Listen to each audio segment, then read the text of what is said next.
So welcome everybody, our distinguished panelists. We are so honored and very, very happy and privileged to have you on this very important discussion or panel of discussions. And first, I will briefly introduce our panelists.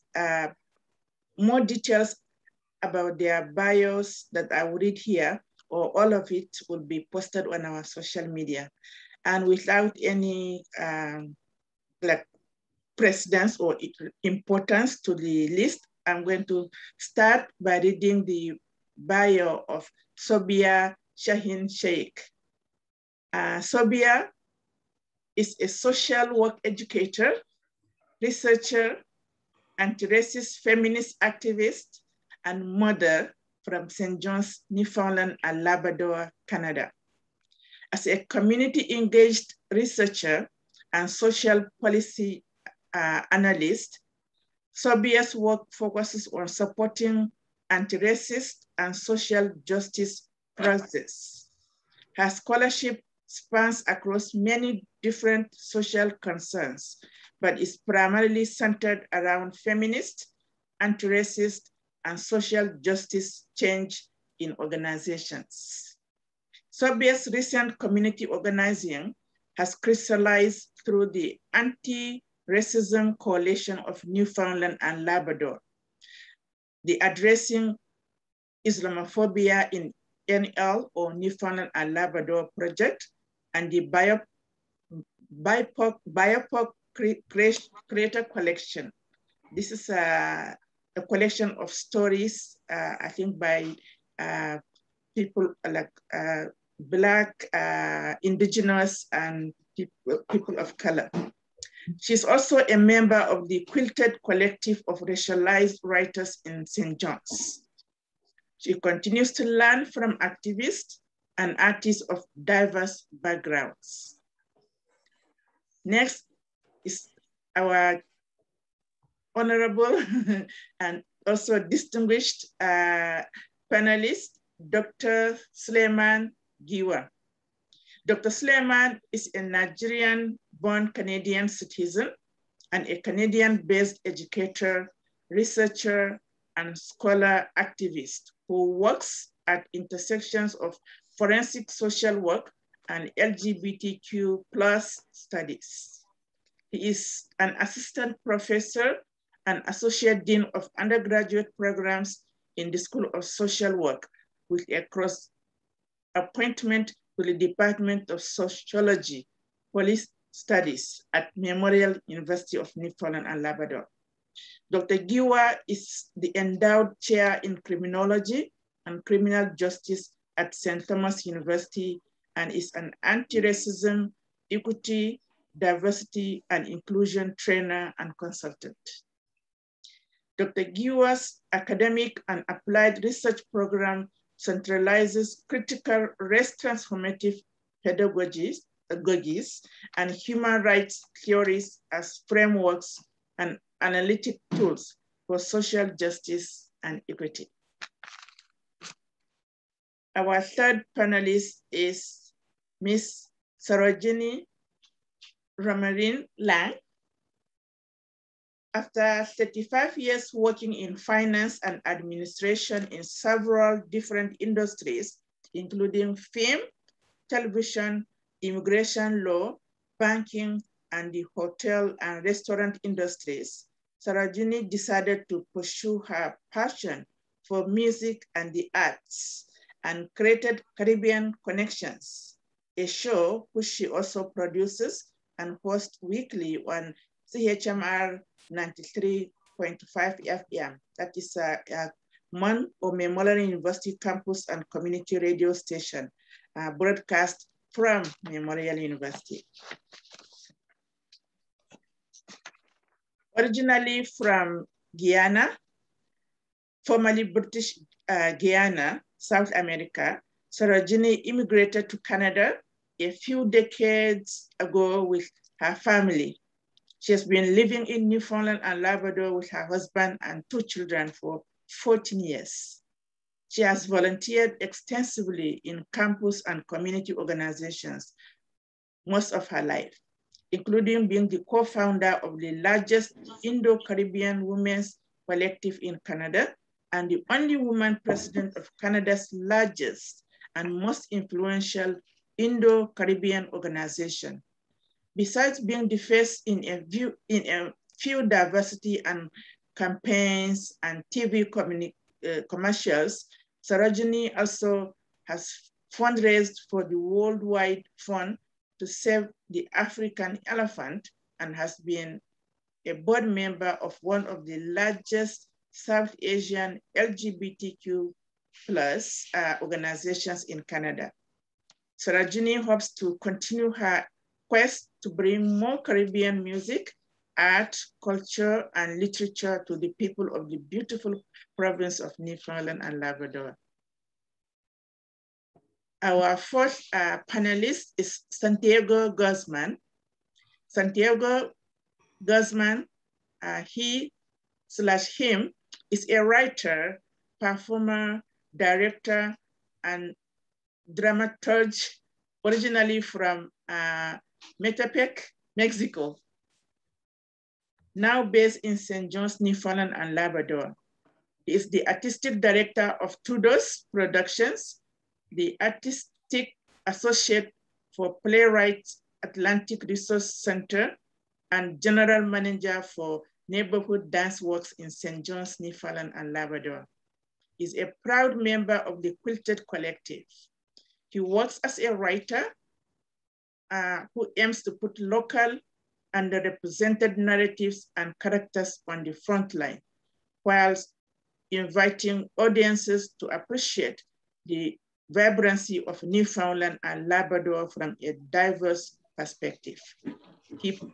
His plays have been supported, developed, and produced by theater companies and festivals across the country, like Tudor's Productions, Newfoundland and Labrador Resource Center for the, and Newfoundland and Labrador Resource Center for the Arts Theater Company. Artistic fraud of Works NL, Eastern Front Theater, Nova Scotia, Playwrights Atlantic Resource Center, Nova Scotia, Ship's Company Theater, Nova Scotia, Page One Theater, Nova Scotia, Porter, Del Lupo, British Columbia, Paprika Festival, Ontario, and the National Theatre School of Canada's art program, Quebec. As an immigrant, queer and artistic color, San Diego believes that representation matters. Sanchita Chakraborty is our fifth panelist, and Sanchita works with the Association for New Canadians in St. John's as diversity officer. She was born in Bangladesh, but grew up in India. And she's very, very passionate about doing volunteer work. But very importantly, she's also a lawyer. So she's multi-talented and she does a lot of work in the community. Thank you all for joining us. And we will now start the discussions.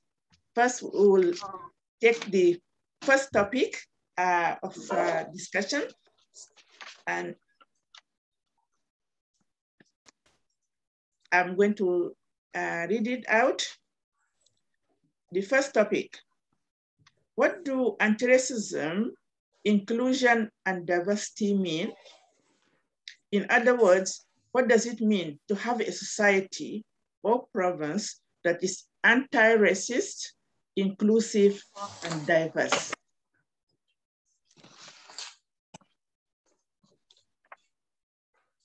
Anyone can start, kickstart. Anybody, please? If I start? Okay, please. awesome. So first of all, I just want to say a quick thank you to Dr. Jarrett for organizing these important conversations with such esteemed individuals. in which I'm situated as the ancestral homeland of the Beothuk, and the island of Newfoundland as the ancestral homeland of the Mi'kmaq and the Beothuk. I would also like to recognize the Inuit of Nunasiabut and Nunatukavut, and the Innu of Nitassinan and their ancestors as the original people of Labrador. With this acknowledgement, I want to underscore that settler relationships to both the land and the peoples of this land have been broken and misused. Part of my commitment is to prioritizing individual and collective commitments to challenge and also to dismantle white supremacist and colonial mindsets, which we have internalized both collectively and also individually.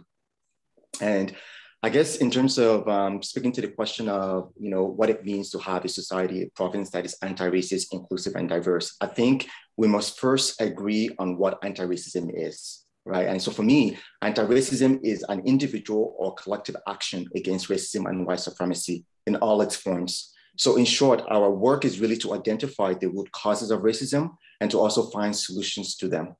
So if we accept that definition of anti-racism, I think that a society that is anti-racist, inclusive, and diverse would mean a place where everyone, but especially racialized people, can be their full selves, have an equal opportunity to reach their potential, and also experience their differences free from any threats to their safety and well-being. And I'll welcome other panelists to kind of jump in on that if they want. Thank you. I can jump in if that's okay. Any addition? Yeah, and I think thanks, Sulaimon, for that definition. It's a very it's a good one, and I think I'm going to speak a little bit about the relationship between anti-racism, inclusion, and diversity. And for me, there are different things in terms of the kind of work that we want to do in society. That inclusion, anti-racism would mean that we would have an inclusive and diverse community. And for me, a lot of times there is not a clear relationship. We often conflate, make everything the same: anti-racism, inclusion, diversity, multiculturalism. And this is not an academic or theoretical or abstract discussion. It really matters where we start. So, and I think, Sulaimon, your definition of anti-racism, you started with that. And I think that that's a really important one, because sometimes we can have inclusion and not anti-racism. We can have diverse voices, but not rethink how race and racism are interrelated. So I'll give an example. We could include voices and bodies of color in our society, or in a group or community or an organization. That doesn't mean that they're actually fully included. Same thing with diversity. You can include people, you can have diverse bodies. And we see that, but not really transform or to change the ways we interact. And we can still do harm to racialized communities by having inclusion and diversity.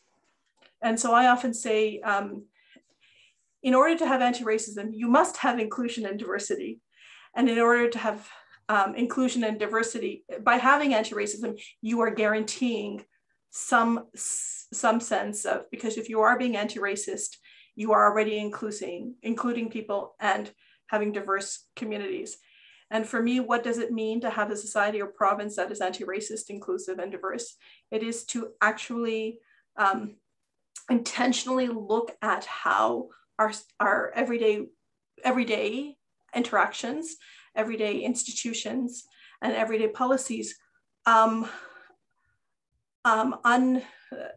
basically unpick at the kind of racism that is in our society. It has to be intentional, and it has to be ongoing, and it has to be inclusive. But I think that my main thrust has been anti-racism, because I've seen so much racism still exist in inclusive and diverse spaces.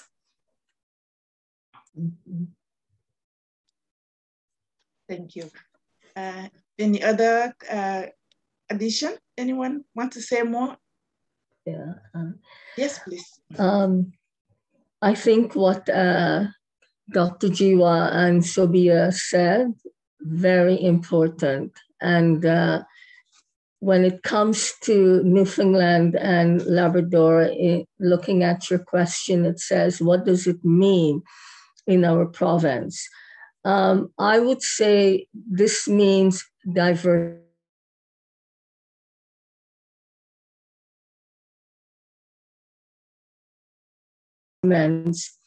It's all about acceptance and not to marginalize anything or anyone, and tolerance.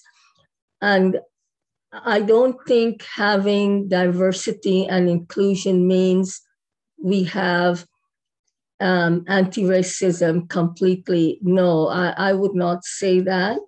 But I think to start, we have to introduce diversity and inclusion at a young age. For me, it means when I go to a workplace in Newfoundland, I'm not the only non-white.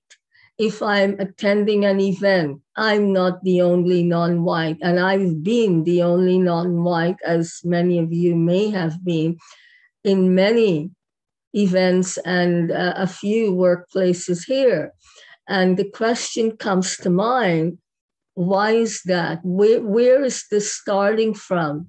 Is it from the upper echelons of the organization? Is it people of color, indigenous, are not feeling welcome to go and apply for those jobs or be a part of the organizations? So for me, inclusion, diversity, and anti-racism, you can say in some ways they're standing separately, and in some ways they're together. So I would like to see a Newfoundland where when we talk about inclusion, diversity, and racism, we see in organizations and companies, we see the diversity. You know, they say talk is cheap, but to walk the talk is better. So I think that's where we have to start. Education of companies and schools, believe it or not. My son's school in Conception Bay South, there was no teacher of color. There was one teacher, a phys ed teacher, who was biracial. His dad was originally from India, and his mother is a Newfoundlander. But the entire staff was white. And why is that? Are you telling me people of color cannot educate? So where is it starting from? So for me, that's what it means to be what it means to be anti-racist, to be inclusive, and to be diversified. We need to see people like us in all of these places.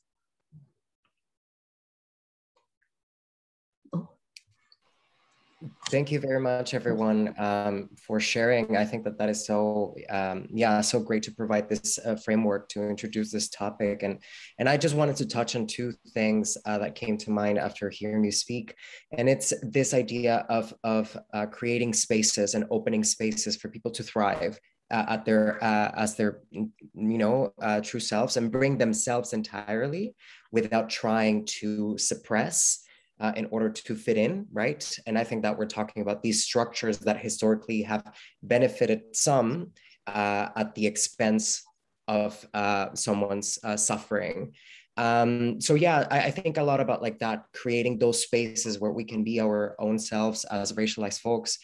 And that specific thing about representation and how important it is. And to me, I think that is vital when we talk about inclusion, diversity, and anti-racism, because it is so important to set the tone and say, we all belong here. We can all provide something that historically we haven't seen or that we haven't been part of in conversations like these.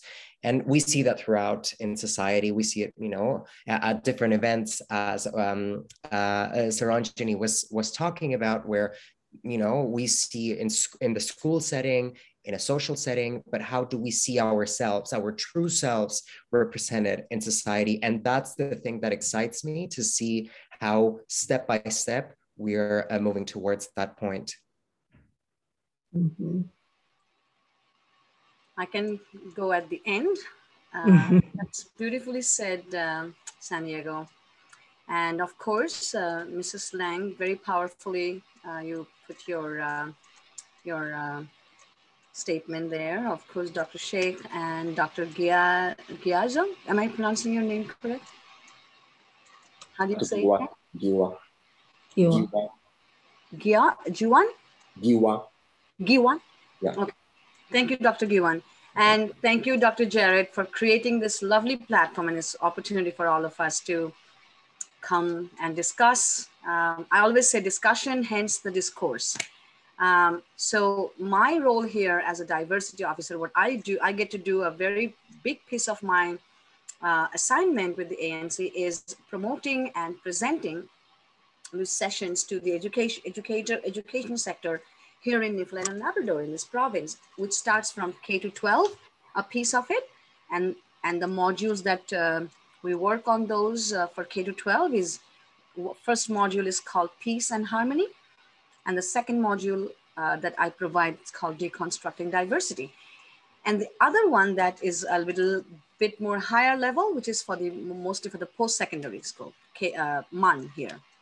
And university professors take a lot of initiative to invite me, invite my colleague, which is Sarojini's daughter, Miss Ramnarine-Lang. We do co-partner and co-present together. And it's been actually tremendously helpful as we get to hear from the professors and the teachers. That's one thing. And to me, of course, wonderful answers. You already have put it out there, all of you. So I can only add from my little experiences what I get to see.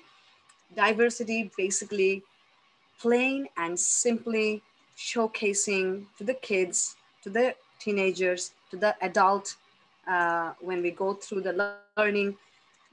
Simply, diversity means difference, period. No other explanation needed, analysis needed, but let the people, let the audience, let our surroundings see those differences. When we get defensive by saying, oh, my child doesn't see color, my child doesn't see black, white, brown, Chinese, East Asian, it's okay. It's okay to see colors. So the differences to visualize, to see, it's very important, first thing first. And what inclusion is proactive. Inclusion is more powerful. Diversity may not work just in the initiative stage. Just because I'm different than Dr. Jared, just because I'm different than Mrs. Lang, doesn't mean we have to work it. We may not at that stage yet.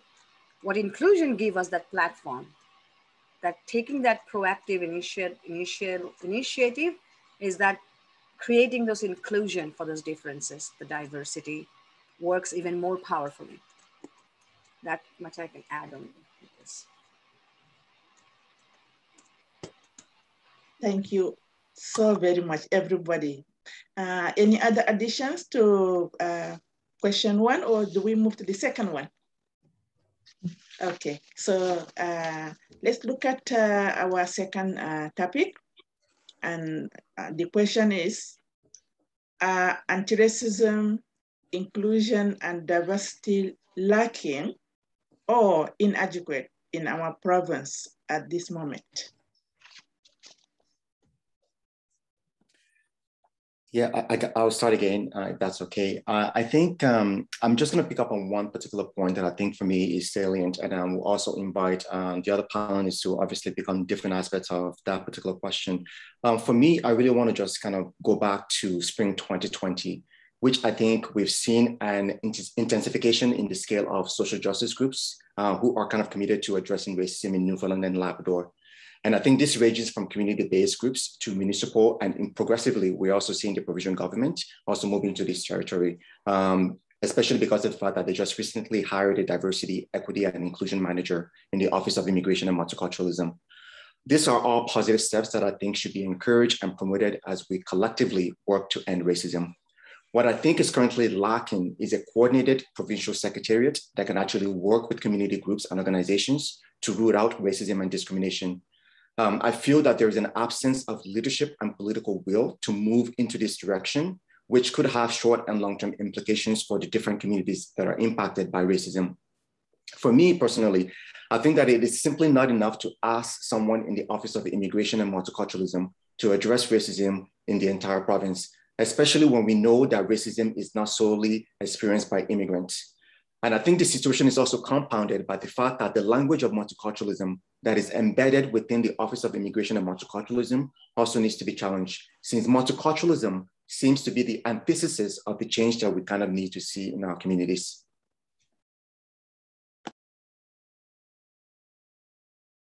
Thank you. That's a very important point to note.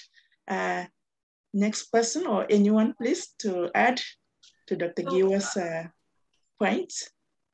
I think you know that our anti-racism, inclusion, diversity lacking or inadequate. I would say yes, they are lacking, and I think someone's point about the needing a body or community engaged approach to dealing with racism across all the sectors of the government and all sectors of society is really important. I think what's really clear for me is that anti-racism is lacking. We don't even acknowledge that this land, I know we do in the land acknowledgements throughout every interactions, but we don't acknowledge the violence that colonialism has done and continues to do to the original inhabitants of this land, people who are still here with us. And I think that we don't see that as racism. There's indigenization strategies. We don't see them connected to anti-racism. And I think that would be one example of where I would say that it's particularly lacking. There's no deep kind of understanding, no understanding of how racism experienced by original peoples, no understanding of how racism is experienced, nothing in policy. And definitely at the Anti-Racism Coalition of Newfoundland and Labrador, ARC-NL, we've been really frustrated with that because when we have brought forward suggestions, they have either been repackaged to us in ways that just end up looking like inclusion and diversity in some very minuscule ways. So I think that it is inadequate. There's a lot of work to be done. So I'm really excited about some of the groups that are, in addition to ARC-NL, who are really pulling this forward. And for example, the BIPOC Creators Collective is doing this, trying to work together to not just deal with representation and diversity and inclusion, but also to deal with sort of the barriers, the systemic barriers for artists across Indigenous, Black, people of color, new immigrants, migrant workers, like all of this, that's the attempt. So I think there's been some really good pushes of work, but it is lacking. And I'm really excited with sort of some organizations that have not done anti-racism and are really, I think they are at least moving forward. And I think that also needs to be celebrated and appreciated. For me, we cannot leave our government alone to deal with anti-racism. We cannot just expect that to happen, but they definitely should be taking a leadership role. And I think, I think Sarojini talked about businesses. So it's not just educators, all of us who are involved in other places, whether we're Indigenous, whether we're people of color, we identify as racialized, or we're migrant folks, or we've been here for generations as white settlers or white colonists. So we really need to take this up. So I'm really excited about that work that's being done across multiple sectors. Thank you. I can maybe add a little bit with that, with Dr. Shaikh there. Especially, it just came to my mind that time as Dr. Shaikh was talking about multiple organizations taking these steps and initiative, of course. Personally, when I, personally and professionally,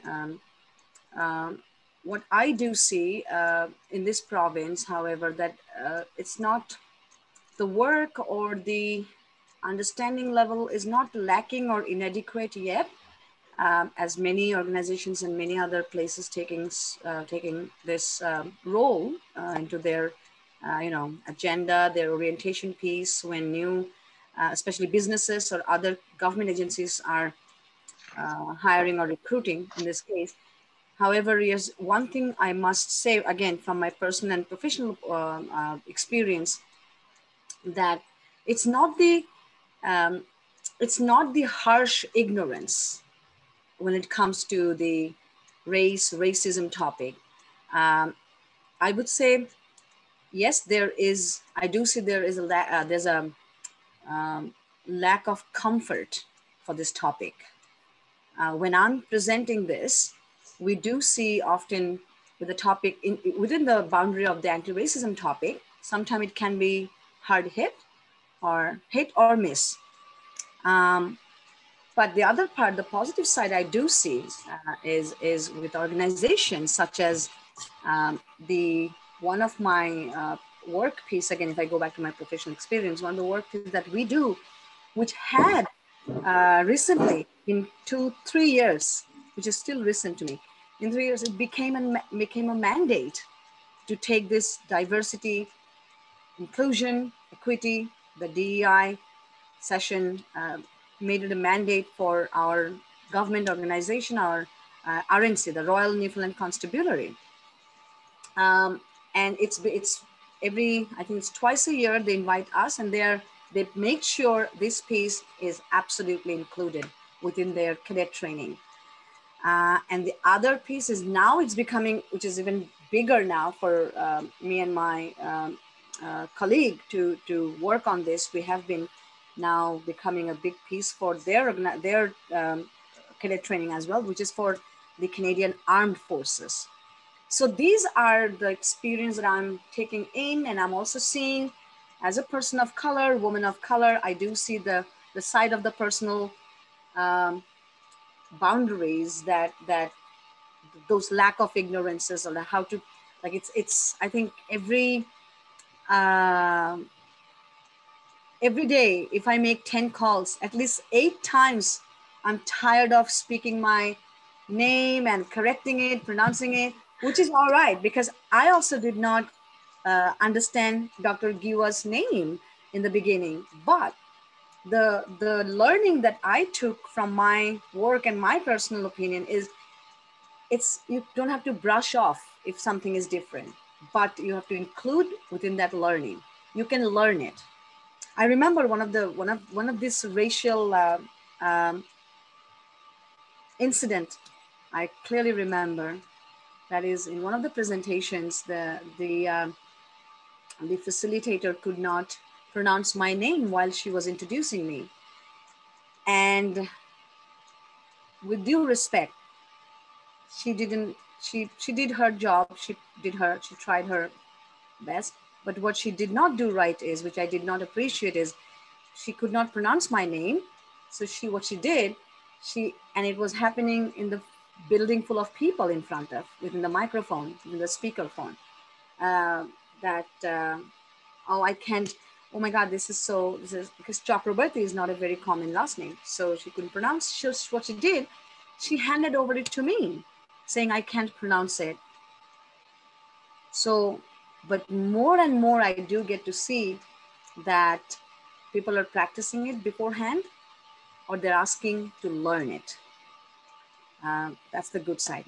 But the ignorance still, it wasn't as harsh as I just tried to explain within my niceness to it, but it did not feel great when somebody did not try to pronounce your name. I thought that is a tough ignorance to, So again, things will, I'll explore more with you guys as I get to learn from more of you.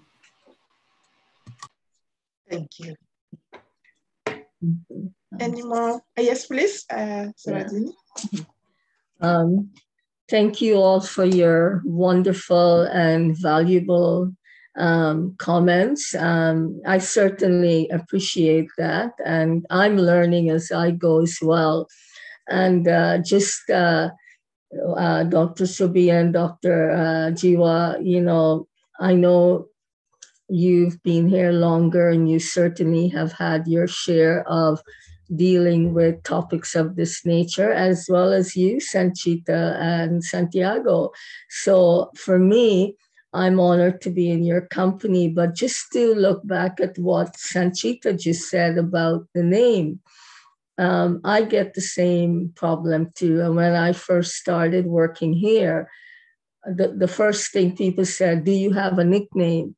And I politely, because by then I started working 2 years after arriving in Newfoundland, but I had lived 25 years in a more cosmopolitan city. So I was just so used to things, and I learned how to deal with the logistics of being in a homogeneous place as Newfoundland. So to be honest, and not to marginalize how you felt, Sanchita, I wasn't offended, but I was more, how should I say, trying to be more helpful with my colleagues. So what I said was, okay, I'll break it down for you. Think of I love Ginny, and think of rowing your boat and say Sarojini. And, you know, phonetically and giving a picture like that, even though it might be at a more, say, younger level, I think people began to see. And, you know, anecdotally, the younger kids, and I don't know what it is, maybe a neurologist can tell me this, kids pick up my name a lot quicker than the adults. Like I had my son's junior high friends and elementary friends would say my name, no problem at all. And it really boggled my mind that an adult of 40 years was having difficulty. But I could understand that, because as adults, we're a little more cautious, we're more fearful, we don't want to make mistakes. And these kids were just rattling off these names. You know, I said earlier, diversity is our strength. And I firmly believe that. I feel in Newfoundland, we've come a long way, we've made progress, but we have a lot of work to do ahead of us. I really feel that. And I can see organizations trying, even the previous ones I worked with. I feel it becomes a fun place to work and a more interesting place. But I think it's from all levels, not only the CEOs and the managers, but I think we have to also do work.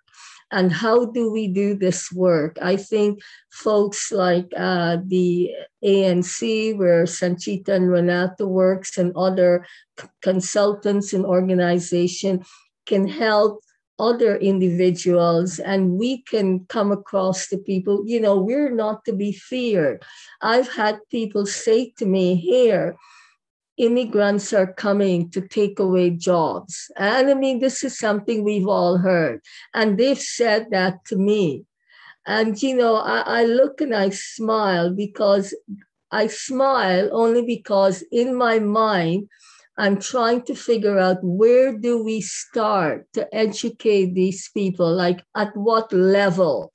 And this is not to be mean. Like, where do I start to tell people this is not true? And I just want to make, I know people don't like statistics, but I just want to say that a lot of companies, and I'll give you the stats so I don't make a mistake, 43% of organizations reported labor skills shortages. Studies have shown that. And over 76% of organizations received applications from international newcomers.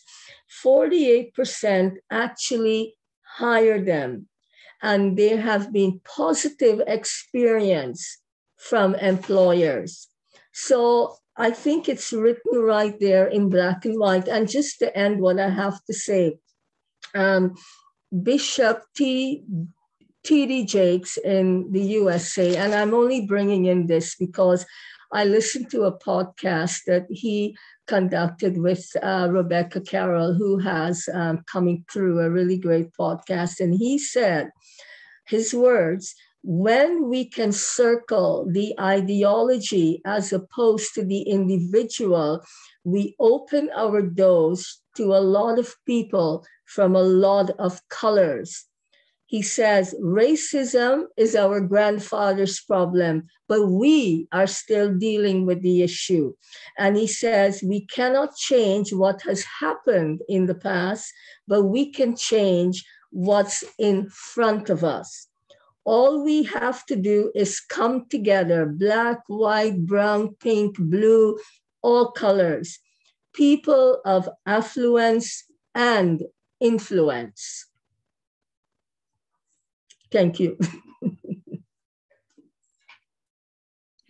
Thank you very Thank much you for very that. much. Yeah, it was really beautiful, and thank you very much for sharing that. That is really powerful.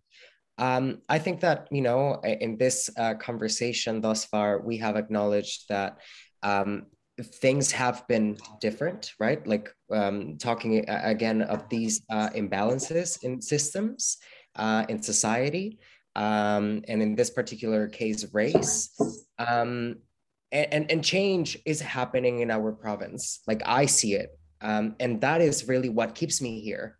I think otherwise I wouldn't have been here, right? Like I wouldn't have decided to make this beautiful place home. So that is really encouraging. Now, when we think about moving forward, I think it's really important to understand that, of course, there is always room for improvement. We can always do better. And I think that the most important thing that I would like to throw out there is that it's everyone's responsibility. It's everyone's work. It shouldn't be put on racialized folks to talk about anti-racism only, right? Or to be allies or to be there for one another. So I think that is important to understand, that this is everyone's problem because we're talking about this system. And I think that when we talk about this and when we're talking about change and how is that change being in effect, I always question, or, you know, my curiosity sparks in who's leading that change. Is it people with lived experience that understand the details of what it means to be a racialized person and how that affects our, you know, thriving? And when it comes to different groups, organizations, institutions here in our province, we see that, of course, those spaces are not really representative of what Newfoundland and Labrador is. So we look at collectives like the BIPOC Creators Collective that are deciding to take the change on their own. And that is really exciting. That is something that we see, and the same thing happens with First Light, that they are leading that change. And what can we do? And going back to my point of like, it's everyone's responsibility. So what can I do as a non-Indigenous person of this land to support Indigenous peoples from Canada? Like, what do I do? Because again, it's everyone's responsibility. So that is the thing that excites me, that we see and we see that change. And I invite us all to take responsibility and step up to change. Thank you very much. Thank you. Anything else regarding the second topic? Sure, just one quick line. Santiago beautifully said, we all have responsibility, no matter what. As a newcomer, as an immigrant, landed immigrant, as becoming a new citizen or second generation, first generation, am I not? First generation citizen, right? Yeah. Yes, like Renata would be second generation. I'm first generation immigrant. So I think we all have responsibility to. One of my mission now to, as I have so many international friends, international students, friends, I myself run a small rental property business as well, where I get to meet a lot of international students too. And one thing I try to share with them when they ask me, you know, do we need to learn anything about the weather in this place? I'm like, weather, you can never finish learning about the weather in Newfoundland. And I do tell them a little bit orientation with the climate change, how unpredictable it can be, what kind of boots, winter jackets, what you do during the winter, you know, heat pump, this, that. Anyway, I started throwing in there, Santiago, a little quick piece of our, I read a little bit of the land acknowledgement to them. And I also do try to tell them, you know what, this land actually is their land. And rest of us are all immigrants here, remember. So learning that who are our original, our indigenous people here and whose land, it will make your journey in Canada even actually more powerful, more interesting. You would learn some part of the history and the heritage of this place, which is so important.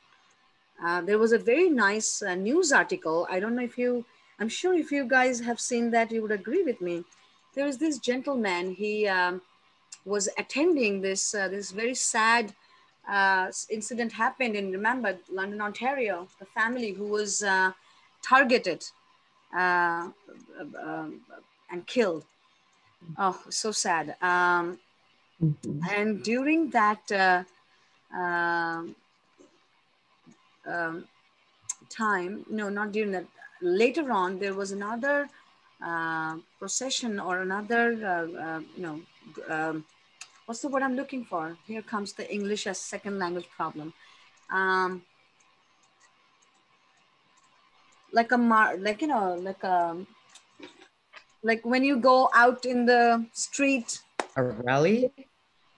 Rally, thank you, Santiago, a rally. So during a rally, another rally, and this gentleman who attended this family's vigilant and you know, there were people protesting towards anti-racism issues and so on, and he was there. And later on, when he saw that rally with a group of indigenous people were fighting for some part of their, you know, especially with one of the residential schools scenario, those mass murder news when came out.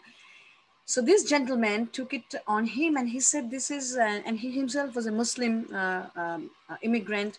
And the reason it's important to say that, he said, I'm a Muslim immigrant in this country. And this gentleman, this indigenous gentleman, came to my rally, came to support and showcase. And here I'm yet to learn. I don't know anything about what is the rally for when he has gone to this, the residential school murders rally, you know. He said, I'm learning it just now. I'm just reading it now. So I think with his tune, I must say that absolutely, I think we all have that responsibility to learn. And it's added now, I'm so glad, within our ANC's programs and services, a little part of this knowledge is not just the acknowledgement, also further to take it in a little bit more learning platform within our orientation piece for the GAR clients, government assisted refugee clients, also the PRs, the permanent residents. So it's important as an immigrant for myself and for all of us, I would say, unless anybody is not here immigrant, but I can say this for myself that Santiago, I agree with you. It's very important. We all have responsibility. Thank you very much. So we'll now move to the third topic, please. What do you think should be done to encourage and promote anti-racism, inclusion, and diversity in Newfoundland and Labrador, and by who? Who should do that?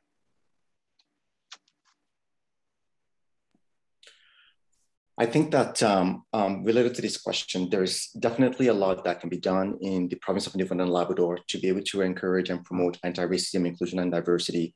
And I think for me, one of the first things that I think needs to be done is to recognize the intersectional advocacy that is being done on the ground and to amplify the voices of groups that are working for a racism-free society in the province. I think that's really, really important because folks are already doing the work. We've already heard from, across the panelists on the table here that, different organizations are doing different things, and they've also offered different names of organizations that are doing that work.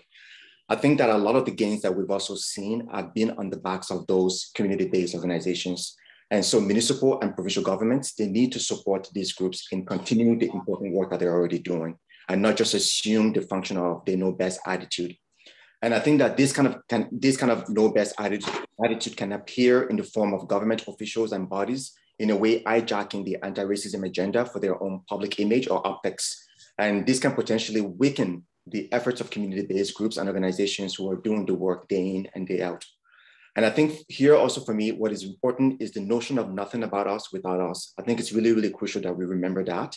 And also officials in leadership and in, decision-making authority positions, they need to also remember that. I also feel white people can expand their range of knowledge and check for the biases that they may hold about people who are different from them. I think that the sources of information that we rely on shape our understanding and views of the world and about the work we need to do to end racism. So white people must resist the temptation to always want to elevate the views of certain racialized groups as gospel, especially when those views do not challenge the status quo in critical ways that promote the liberation of racialized people. I also think governments can be very helpful with public service campaigns to prevent against the scapegoating of certain racial and ethnic groups for local, national, or international crises, as we've seen with the case of COVID-19. In particular, the rise of anti-Asian racism has demonstrated the need for us to continue to be vigilant and to also monitor the racist and also the xenophobic extremism that we're seeing, especially when blaming an entire community can actually lead to increased violence and discrimination against them. And I think finally, white people also need to be courageous in holding their friends and their colleagues and family members to account for the way that they either benefit from and are complicit in maintaining the system of white supremacy. And they must also take it on themselves to educate those close to them and to call them in or call them out, especially when they're making racist, kind of statements or epithets that actually promote ideologies and beliefs of racism and white supremacy. Thank you. That's amazing. Thank you. Any more information to add, please? Anybody? Just going back, and thank you very much for that, Sulaimon. I think that this idea of the support that the government can offer to community-based groups, and I would just also add on to that thought of really looking at the way that these programs and services are instituted that perpetuate obstacles towards limiting agency to these community-based groups. I think that we see that in the way that these groups access for funds and support, and their conditions as to what are their responsibilities to their funders that actually limits the growth and their agency to really do the work that they have been doing otherwise. So I think that yeah, absolutely. Let's support these community-based groups, but also let's think about and analyze how these supports actually limit and create some boundaries and obstacles for these groups that stops their agency. Thank you, Santiago. Thank you. Yeah, I can also add with that. I think one of the wonderful ways to, I would say, for promoting anything as such, which has been so long now been a topic and very slow changes we've been seeing. And I think one of the major role play could come from as an organizational role model. Could definitely help promote and encourage and promote the anti-racism and inclusion piece. I can give one quick example of our recent group, organization, agency, whatever we call it, had joined this massively with this work with ANC's partnershiping within the diversity and inclusion piece. It's the Eastern School District. So they have been now the board of directors to the principals, the vice principals, mainly the guidance counselors are now all on board. So now, previously, even 5 years ago, it was me who would take the initiative to call them, let them know, here we are available, we are doing this. And now, 5 years later, so as I said, slowly, maybe surely, this organization's changing and changed very powerfully. And I think more and more followers should be, joining, seeing these role models, organizationals, which is taking such powerful, initiative. And now it's not even we need to call or tell them, let them know. They desperately finding it out, finding us, and booking it within their curriculum.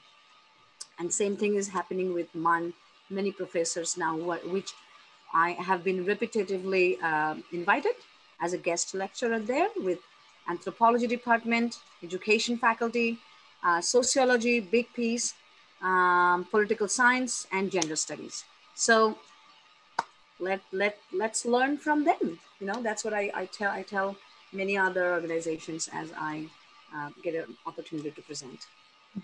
Mm-hmm. Thank you, Sanchita. That's good. Mm-hmm. Yes. Well said, my fellow panelists, Dr. Giwa and Santiago and Sanchita. I mean, really and truly, it's such a hot topic these days, race and racism. I mean, sometimes I ask myself, where do we start? We've been dealing with this and hearing about this all our lives, I mean, I think eliminating the stigma of racism will allow folks to open up their minds and their hearts as well, and realize how important and valuable a diverse community and workforce is. But again, is what should be done. And as my fellow panelists have given ideas and they've given actions on what has to be done. And, in particular in Newfoundland and Labrador, I mean, we're only about 500,000 folks living on a very large island, and we have very small communities. So for me, I would think organizations like the ANC, I mean, the work that Dr. Sobia is involved in, and Dr. Giwa and Santiago, your art form, I feel we can spread the good news about diversity through different mediums or media. Whether it be seminars, workshops, dance. I know both Santiago and Sanchita run dance companies. I mean, people love that. They love to see things, right? And, to get rid of racism, I think in a way is not realistic. I think what we can do is strive for a fully diversified and inclusive society with the hopes that we can get rid of racism. So I would say to folks of all colors, of all backgrounds, of all economic levels, listen with intent and action. Like, to listen to a big speech and say, oh, I went to listen to Dr. Sobia or Dr. Giwa, and then you leave and all your friends around you are white. Like, what is that telling me? So I would say start at the very basic level. If we're asking, as the question said, what should we do? Educate the young ones, They don't have to be afraid of someone from the Caribbean, from India, Pakistan, somewhere, a country in Africa, from Mexico, from Eastern Europe.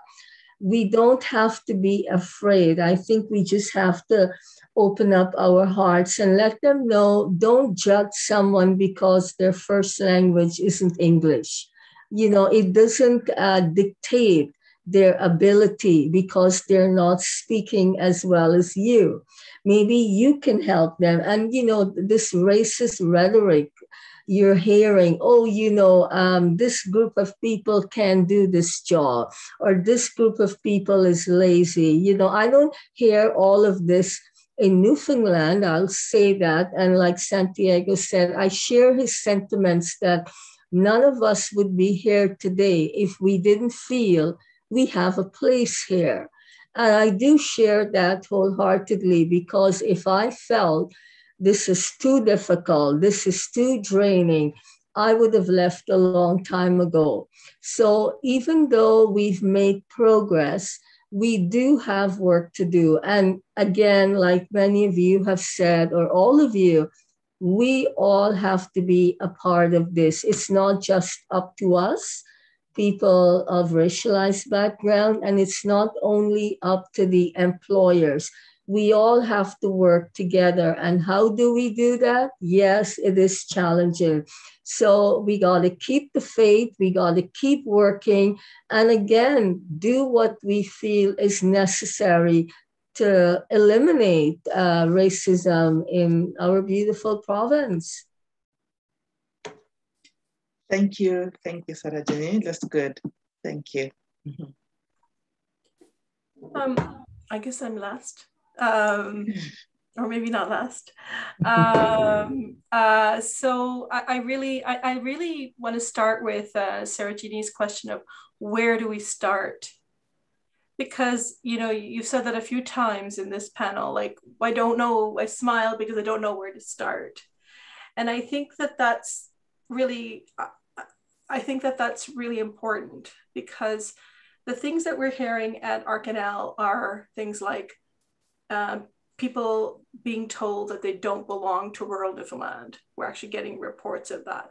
We're hearing about discrimination at the level of employability, people who are trained teachers from this province not being able to get jobs in the school system. I, about 2 months ago, was spat at in a parking lot. I didn't talk about it for literally 2 weeks. And I am, you know, involved with anti-racist work. That was how deep it was. Employers discriminate. People are asked questions that are just subhuman. I think that the questions you were talking about, your names, Dr. Giwa's name, you know, is important. You know, Sanchita's name is important. Those little micro violences, they're not micro, they represent something. They represent a whole host of hostility, I think. I'm really concerned. I'm concerned at the number of racist things that are happening in this province. I'm very concerned. And it's increasing. And there's very big lack of leadership. But I see it also inside of our own communities. We're not learning about anti-Black racism. We're not learning about the ways that anti-Muslim racism, anti-migrant racism. We perpetuate that within our own communities and within our own centers. And, you know, we have these biases about Indigenous communities. And I think that so the first thing, you know, what we should do, I think we need to, at the same time, we need to be externally focused at those people who are discriminating at the level of micro levels and really harming people. We need to look at the harm there. We also need to do our own work in our own communities and with our own families. And that's whether you're whatever racial, cultural, citizenship status, all of that, we need to be doing that. So I think that's all of us. I think Sulaimon, your earlier statement about the level of government, we need people who are taking the lead from racialized groups already doing this work. And I think that just doesn't happen, because we're not seen as, we're seen, you know, we were at a rally, not a rally, but a solidarity event, and I won't mention which one, where a government official said something like, we're going to talk to the real people of color who are not, we're not going to talk to Anti-Racism Coalition, for example. And I'm not upset about that. I'm glad they're listening to racialized people at all. So it's not a competition. It's really important. But we had this kind of idea that those who are most vocal are the ones you don't listen to. And I think that has happened because I think people do feel good about song and dance and background. Folks, we feel good when we include. I think as a society, we're trying to get there, but we're not really recentering. We're not really trying to get rid of racism. So I was just reading a report about somebody, there was something in this CBC about, I think he's a Filipino actor, and he says, you know, I get called as an actor regularly. It was about Come From Away, but I'm seen at the background. I'm not seen as the main story. And Santiago's work has been so important in this. And so, yes, diversity and inclusion gets used as a tool. And I think we need to stop. We as racialized people, and I'm speaking to us as racialized people right now, we need to stop feeding into that. We need to say, okay, no, I know you want me because I'm really great. But, you know, but are you really changing the way you're doing business? I think that's not happening at all, and not at all. I don't think it's happening enough. And you know, because we feel good when we're included. Inclusion, the opposite of inclusion is not exclusion. It's actually being ignored. So we feel good. I mean, I feel good when I get called. I like to be involved in things, right? But I think we need to really look at, is this really going to help racialized people to work against racism? Is this actually going to help? And I think those are questions that we need to do at a micro level and at a macro level, like both individual and as a group or community level. Can I just add with Dr. Sheikh's one of the, when you started by saying, you know, the you know, Newfoundland and Labrador's, our provinces, homogeneous culture, our provinces, you know, it's still not quite the way the work that, even with my profession, I would love to see way more and more.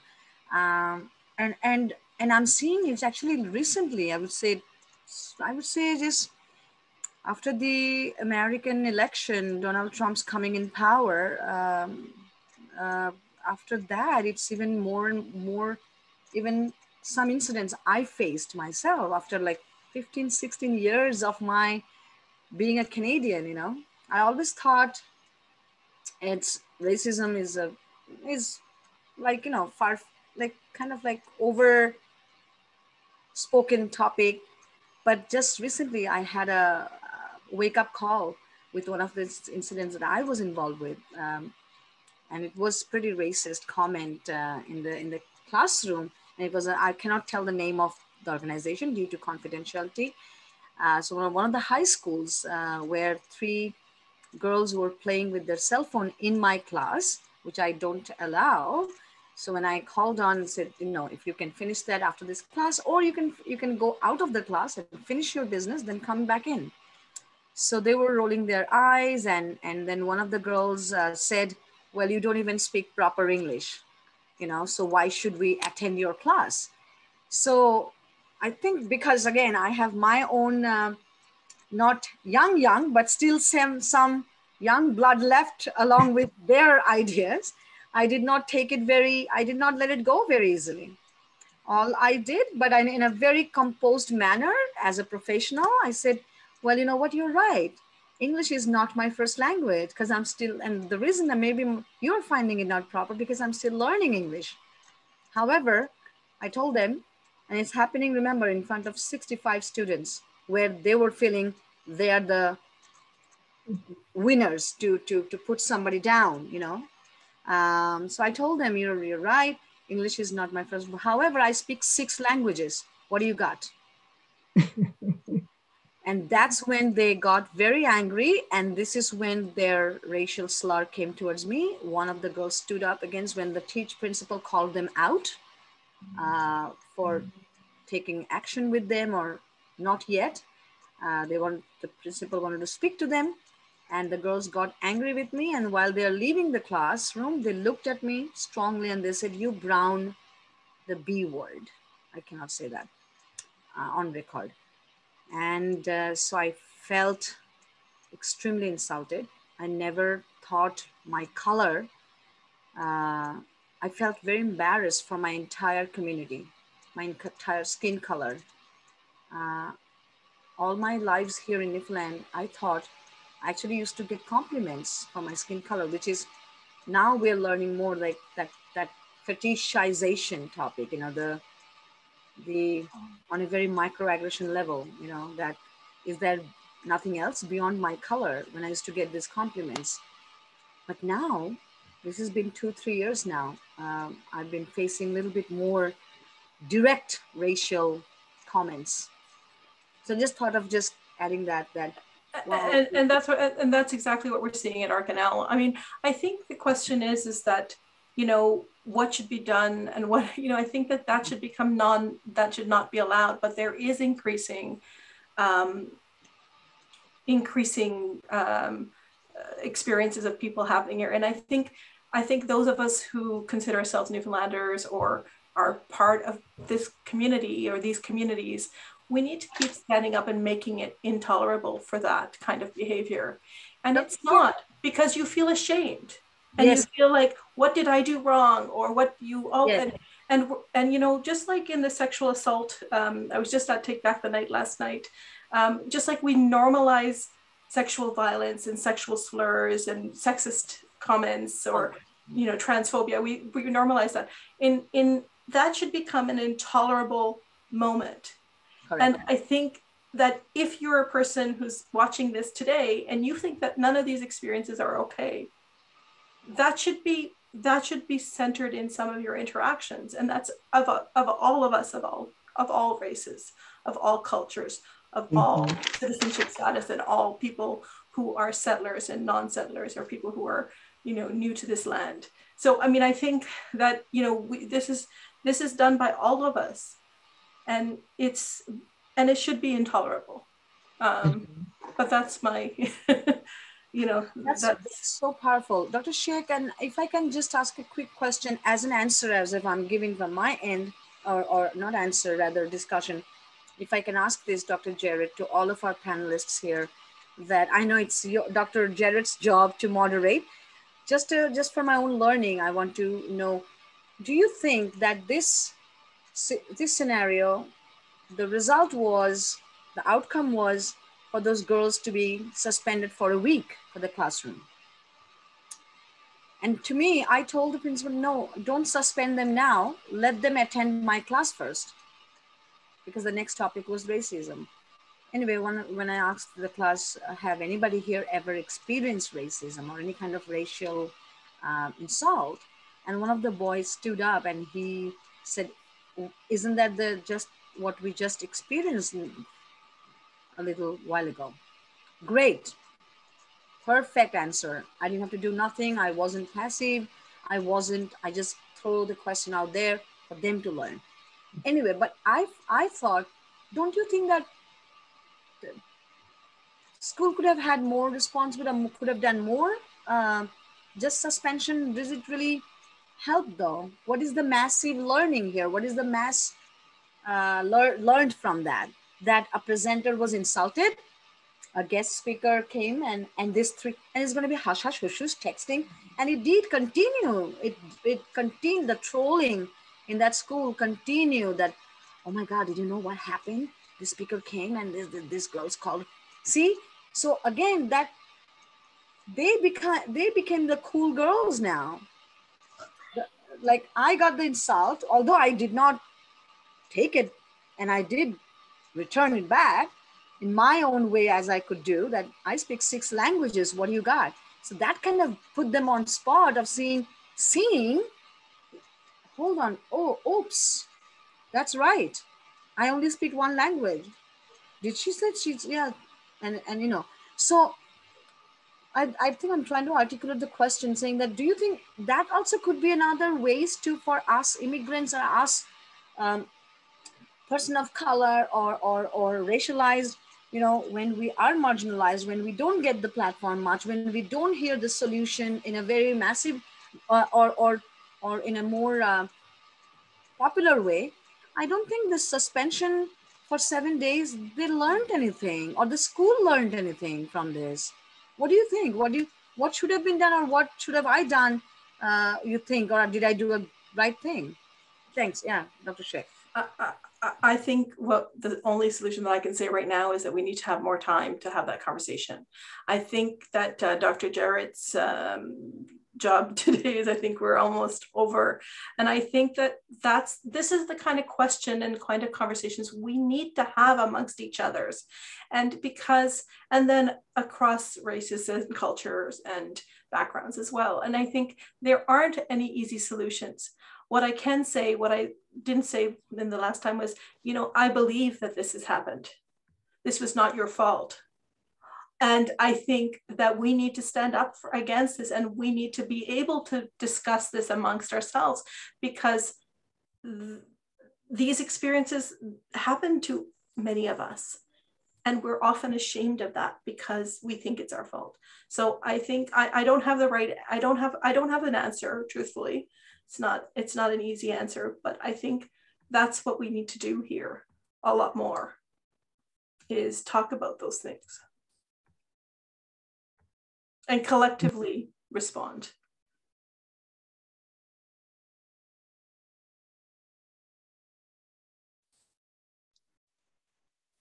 Thank you. Sarojini, you want to add more? Yeah. Can unmute.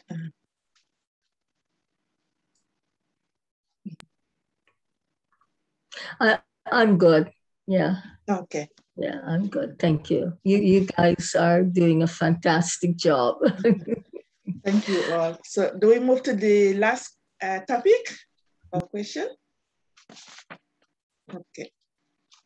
So the last one is, what would be the benefits as the advantages of increased anti-racism, inclusion, and diversity in our province, both in the short term or in the short run and in the long run? What would be the benefits? I can quickly just add, I won't take too much time because I really want to learn and hear from other panelists. One quick quote I learned the other day, for children, especially when they say that, you know, when the empathy goes up, the violence go down. So more and more empathy, more and more understanding, more and more compassion. And of course, I really loved what Dr. Shaikh said, that we need to be more empowered and empowering, not to be embarrassed or not to be, of course, after that incident, I could not feel good about myself or even my skin color, but I have to be playing the role model for many of other Sanchitas in the community, many of us, and I'm ready to take up more and more assignments and responsibilities. That this is even through my dance school, which many of you may know. I run a dance company called Bollywood Jig. Our biggest mission through this is to dispel any stereotypes, which even myself, I'm learning many things. I learned a very sweet lesson there, that a little child in my classroom, her name is Sana. She taught me, even she's teaching me many things that I, as a teacher, I thought that, you know, this was very important for our new generations to learn about diversity. And so now my choreographic scenario would change a little bit, and I want to put more and more inclusion there for as much as I can. Anyway, but that's what I think. Empathy grows, violence go down.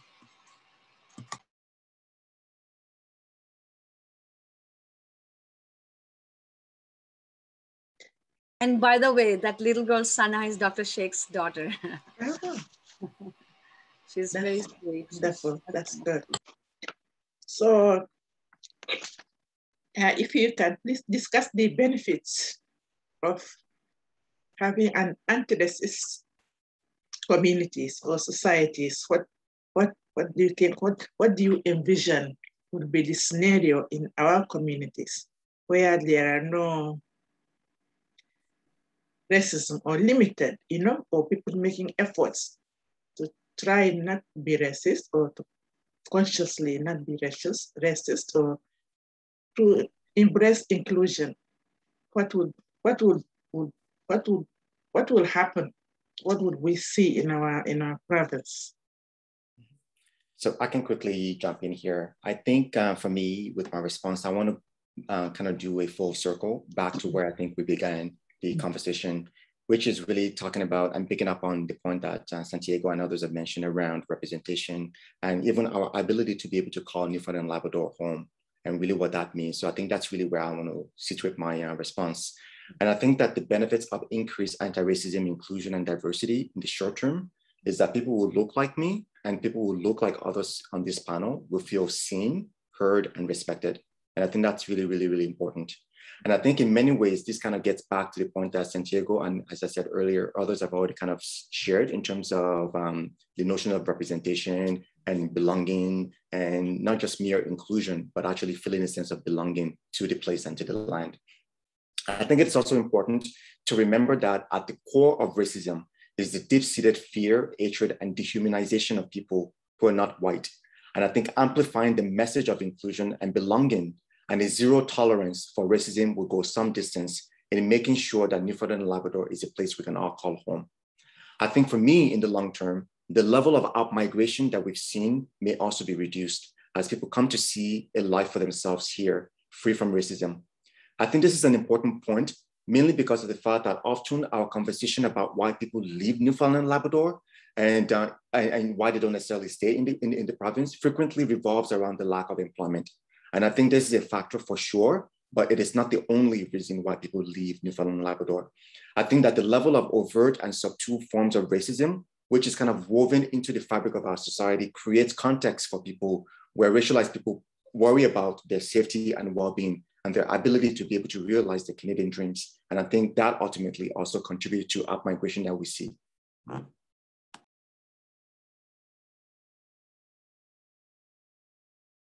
you so much for those important points you brought up. Okay, please, more ideas, please.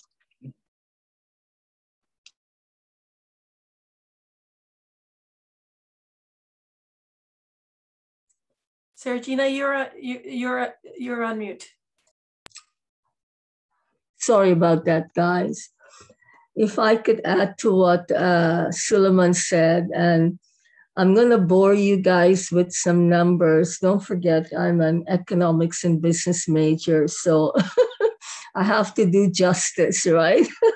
But I mean, it's all for Newfoundland and Labrador. It's very important for us to know these figures, I believe, and they're not my studies, but I will certainly give credit to the individuals that have done them, but I felt they were important. First of all, I feel, I should mention studies have shown that economic integration is the key to newcomer, not only recruitment, but retention. And as Dr. Giwa said, we see exoduses of people as soon as they finish their degrees, they leave. I mean, I see it year after year after year, or people working for a while and they exit. So we have to ask ourselves, why? What more can we do? So I feel the role of employers are very crucial, very crucial. Again, we all have said it has to start within the workplace and organizations. Hire people looking like us on the panel.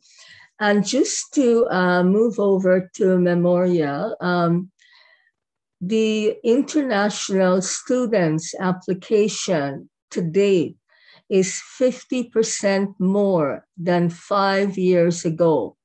So currently, according to Dr. Tony Fang, who is an economics prof at Memorial, usually we get over 3,000 international students applying to come to school here, and about 2,000 is accepted here at Memorial. I mean, look at that figure. Think of if all these people stay. Another statistic that Dr. Tony Fang mentioned is Newfoundland has an aging population. The national average is 40 years. The average in Newfoundland is 46 years. So again, we see we're falling behind. People feel immigrants, as I said earlier, are taking away jobs. It has shown that the immigrants are younger that's coming here to Newfoundland, younger than our aging population.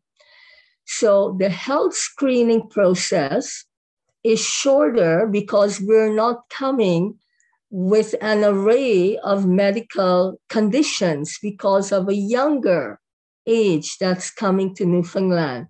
So therefore, as Dr. Fang continues, there is less strain on the system and more benefits in decades later to come. So we have to eliminate this idea we're taking away jobs. I mean, when these older folks die, who's going to fill these spots? So let's ask ourselves that, right? And as a result of the age, I feel we are less likely to utilize public health and the resource system because we're paying taxes right away too. When we come here, if we work, we have to pay the taxes. So what do you mean by we're a strain on the system? We're younger and we're paying taxes. Based on research, if we accept 1,000 more immigrants, we can increase about 40 million to our province in the government coffers based on the research. And it is also shown, and many of you already know, immigrants are more likely to start new businesses than the folks in Newfoundland born and bred. International students 6 times more likely to create jobs right here in our province. And according to studies done, we are able to bring 5,000 immigrants to fix the labor shortages and the shrinking population in Newfoundland and Labrador. And I just want to quickly mention the Genesis Center that many of you know, Center for Entrepreneurship, right? More folks starting business over there are also newcomers to Canada. And speaking of starting businesses, for a moment, let's take at the international cuisine. In the last 2 years alone, there have been about 7 international restaurants that's opened up in the province. And I'm not plugging any of these, but I'll name them just for the benefit of our listeners. You're talking about Afro Kitchen, Sunny Days, a Caribbean restaurant, Curry Delight. They had a stall at Farmers Market. There was an Ethiopian restaurant, Pizza House, Spice X, and Indian Flavor. And again, this is only in the last 2 years alone. And I want to address the issue of, again, the shrinking population, the shrinking labor force we have here in our province, and less than 3% immigrants here in NL.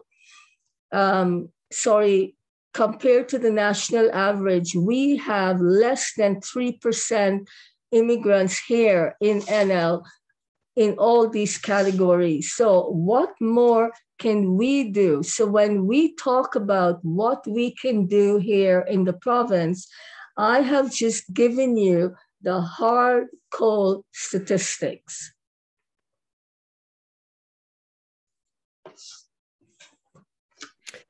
Thank you very much for that. And thank you everyone for sharing your experiences and your point of view.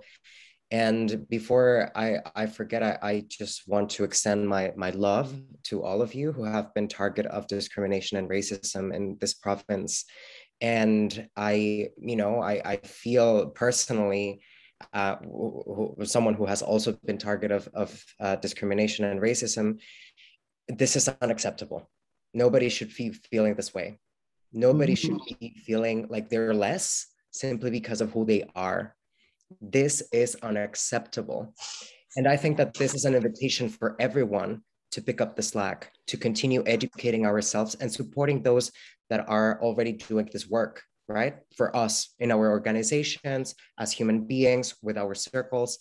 So let's keep up the good work that is already happening, but like, let's not be passive riders on this trip. Let's take the wheel and go for it.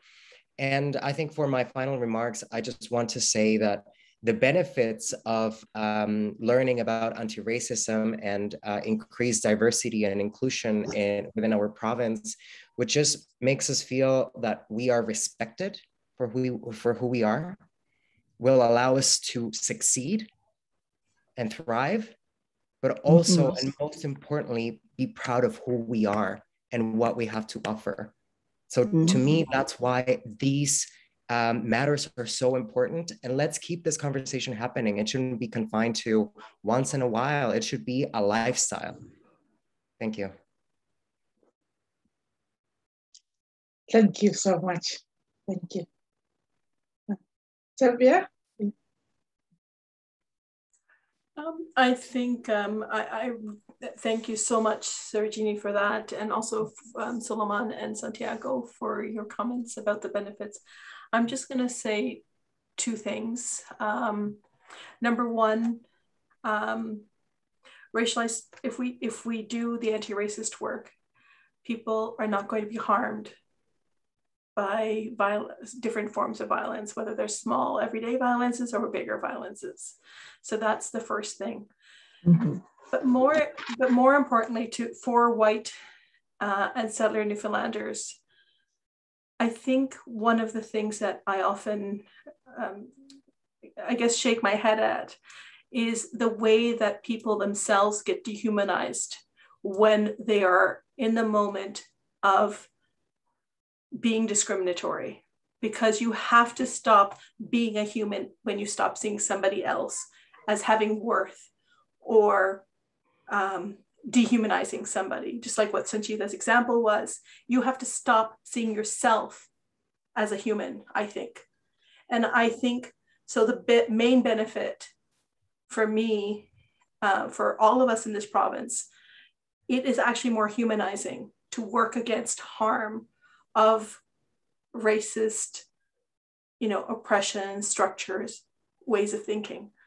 And I never understand hate like that. And I know I'm talking about a different kind of racism here, but, and that there are different levels. So I think the benefits will be decreasing harm and increasing humanity, and that's the two things.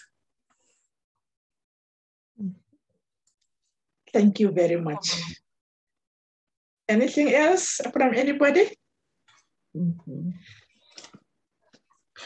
I just want to mention, again, looking at the business perspective, just to focus on that a little.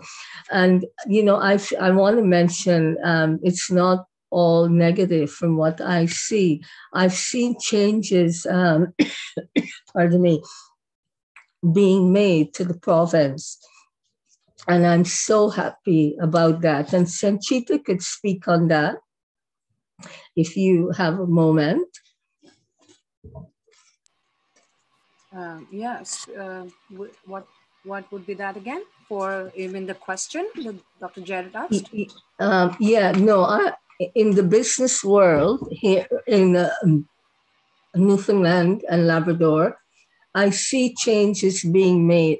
I see companies taking the extra step and going the extra mile to bring diversity into the workplace. And for that, my heart is warmer. I feel really good about that. They may look like baby steps, but at least we're seeing changes for the future, for the next generation. I mean, none of us will be around forever. That's a fact of life. So what are we leaving for our children and nieces and nephews and grandchildren? What are they inherited? Like Bishop T.D. Jakes said, racism was our grandfather's problem, but we are also facing it. We are the descendants of those ancestors. So to see, like, I don't see many women of color in CEO positions in the country, much less in Newfoundland. I don't even see many men of color in those positions. So why is that? Why do we ask? Like the CEO of, I think, MasterCard, my son actually pointed out to me, he said, Mom, do you know he's an Indian man? You know, for even my son who was born in Canada, my kids are biracial, he noticed that enough to tell me. And that means, you know what? We have work in Canada. And again, if the kids see a woman manager at the bank, like I have never seen a person of color as a manager in any banks in Newfoundland, unless you guys can correct me, say the metro area. And I know we have educated people here. All of you know that.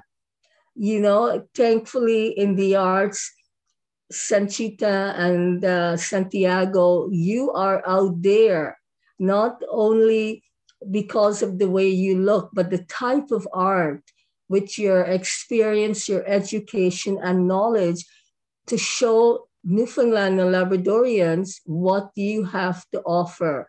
And I think vehicles like that are very important. Business is very important to start because we have so many kids at MUN who come out and they don't know what their first job would be, right? So employers have a big job ahead of them. We have a lot of work ahead of us too. And as you all said, when people of influence, affluence of all socioeconomic levels, we have to work together and dispel this myth about we're coming here to take away jobs. I just read to you the stats about the aging population. We're at 46%. The national average is 40. What are we doing about it? People have to ask these questions, you know? And I think if we address it from these hard facts, we will realize, yes, we need newcomers to Newfoundland and Labrador, and hopefully diversity, inclusion, and anti-racism will come with all of this. We can only hope, God willing. Thank you so much. So I think we've come to an end, or to the end of the panel discussions, unless if someone wants to say something else. Just thank you so much, Dr. Jarrett, for all of this. I really, this has been a very important conversation, and thank you for hosting it. Thank you. And I have the feeling that a lot of people will listen to it, will try to promote it, and it's going to be very informative, educational, and hopefully bring the result that we are looking for. Thank you all. Thank you so much. Yeah. Thank you all. Thank you very much. Okay, Thank bye-bye. you. Bye. Thank you. Thank you, everyone.